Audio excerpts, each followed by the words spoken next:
All right, next let's talk about the metric system. The metric system is not what we standardly use in the US. We use the English system, but the British use the metric system. It is what it is. All right, but anyway, it is a standard system because the metric system uses these units of 10. So we're dealing with moving decimals. That's why scientific notation is helpful. The metric system makes that a lot easier to deal with. So it's based on units of 10. So when you're going from smaller units to larger units, you're going to divide by the appropriate factor of 10, convert from larger to smaller, multiply. Turn the page.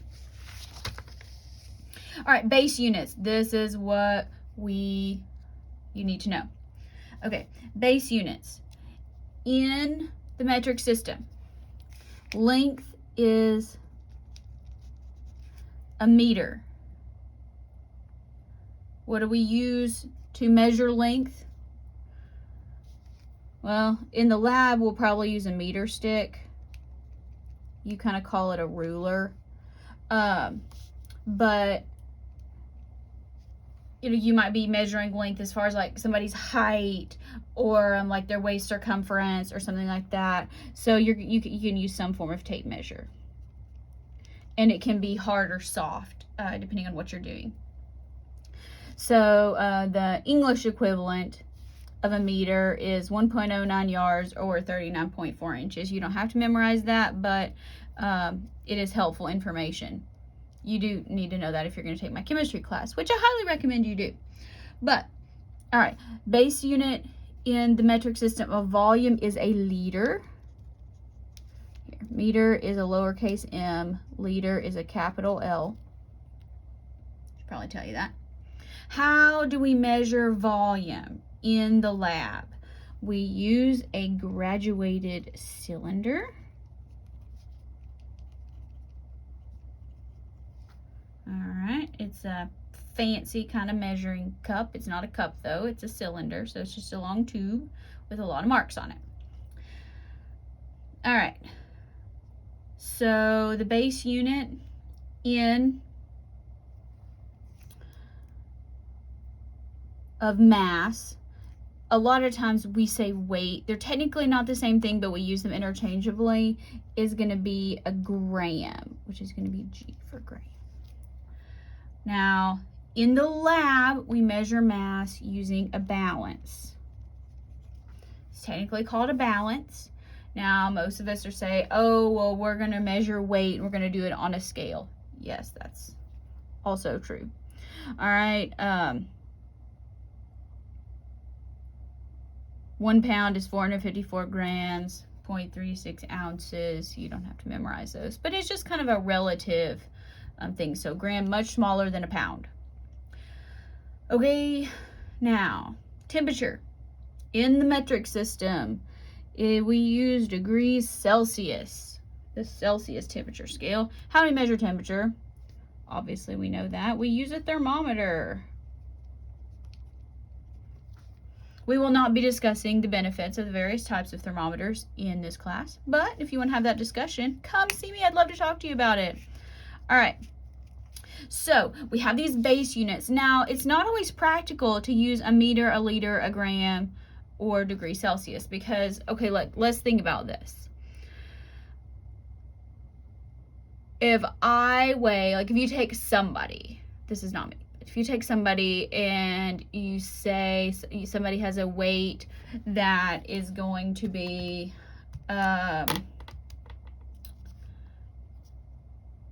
let's see, like 150 pounds, 454 grams in a pound. Do you really want to tell somebody you are 68,100 grams? I mean, that's just demoralizing, particularly if you're female.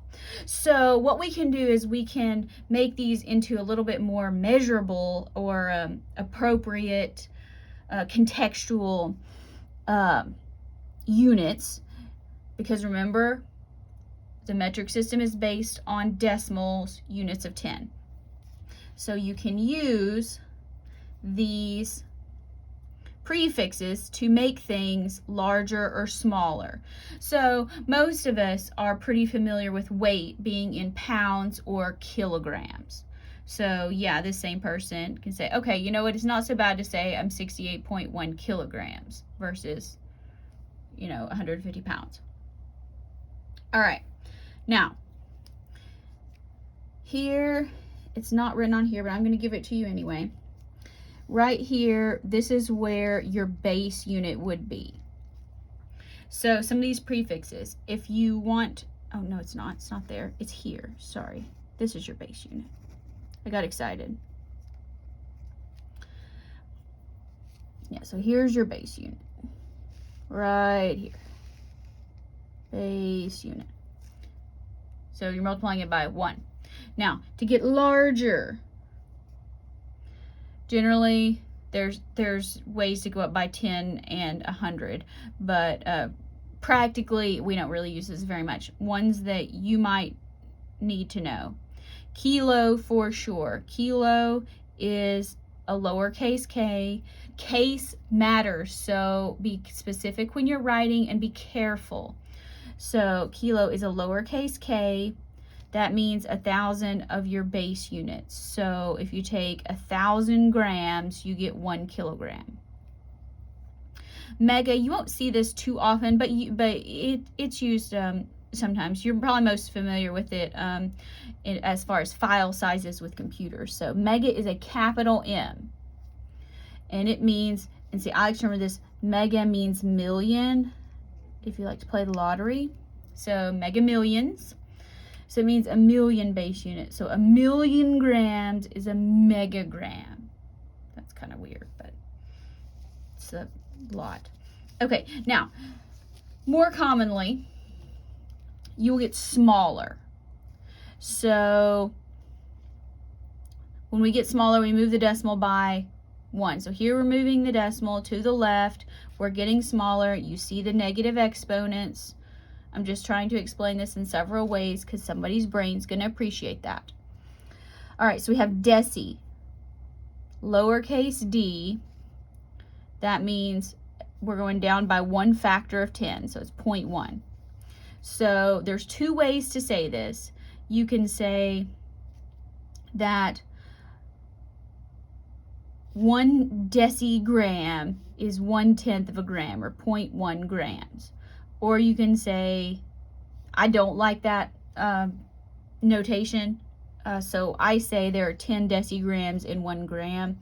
I kind of flip these a little bit, but whatever works in your head, you do need to know these. Centi, you will see this a lot, like centimeters.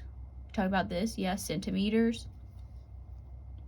Centi really just is a lowercase c. Centi is 1 lowercase c. But M, because it's usually with meters. So that means, so remember, cent, think about pennies, hundredth. So centi is like a penny. So you can say that a centimeter is 1/100th of a meter, or you can say there are 100 centimeters in 1 meter. Both of those are appropriate. Go with the one that makes more sense to you. Next we have milli. Milli is a lowercase m. All right, now, milli also has to do with 1,000, so be careful because you have 2 things. You have kilo, which means big thousand, milli, which means little thousand. So there's thousandth, if you like to get those in there. All right, so here, this is how many times your base unit is. So usually like millimeters or milligrams if you're talking about, I'm a pharmacist, so we talk about drug doses in milligrams, millimeters. You can, if you're talking about like tumors, margins, things like that. Okay, so let's just say we're going to use milligrams because, I'm a pharmacist, so let's talk about that. So 1 milligram is 1/1000th of a gram. Or you can go the other direction. You can say there are 1,000 milligrams in 1 gram. Either way. Now, next, micro.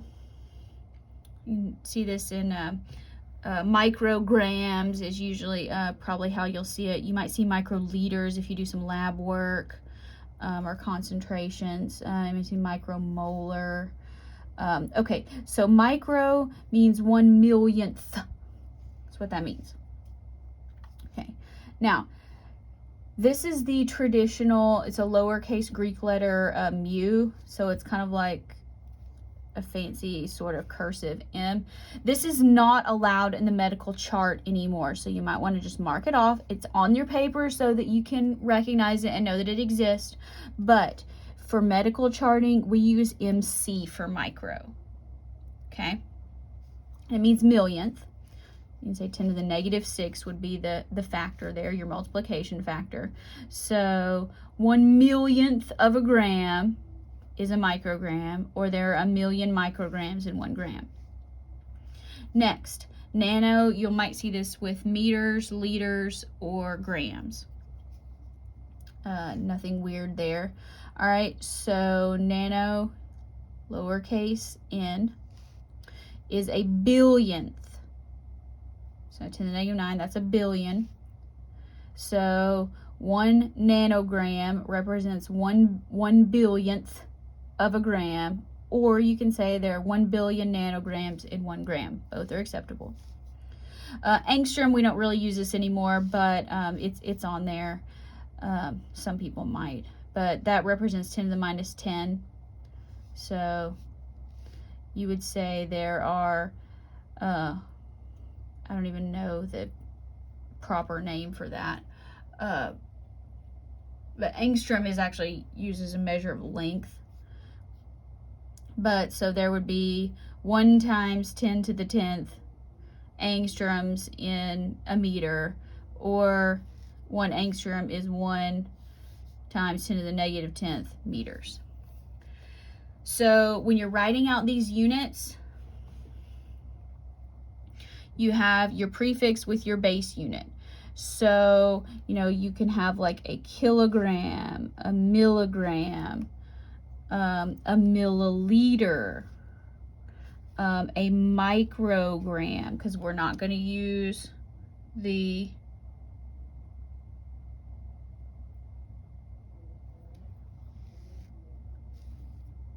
illegal, according to JCO, abbreviation. All right. Now, we kind of went over this already.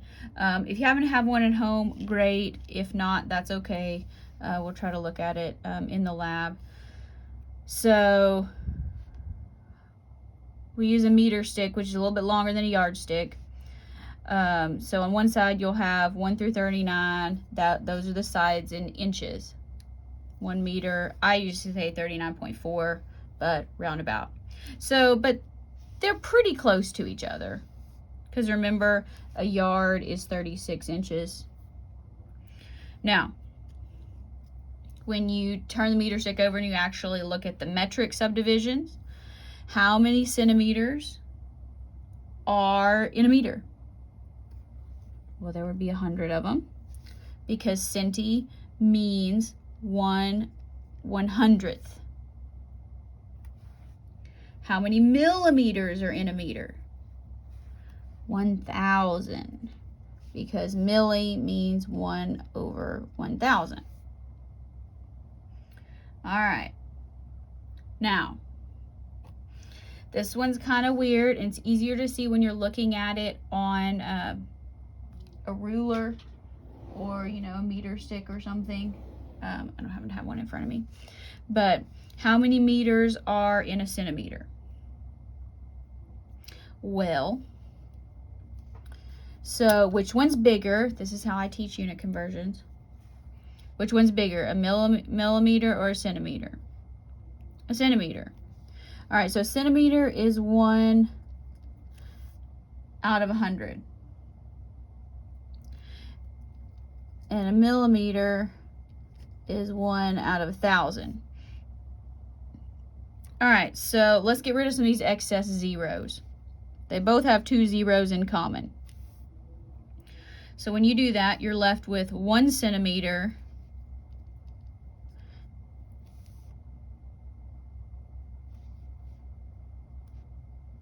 equals 10 millimeters.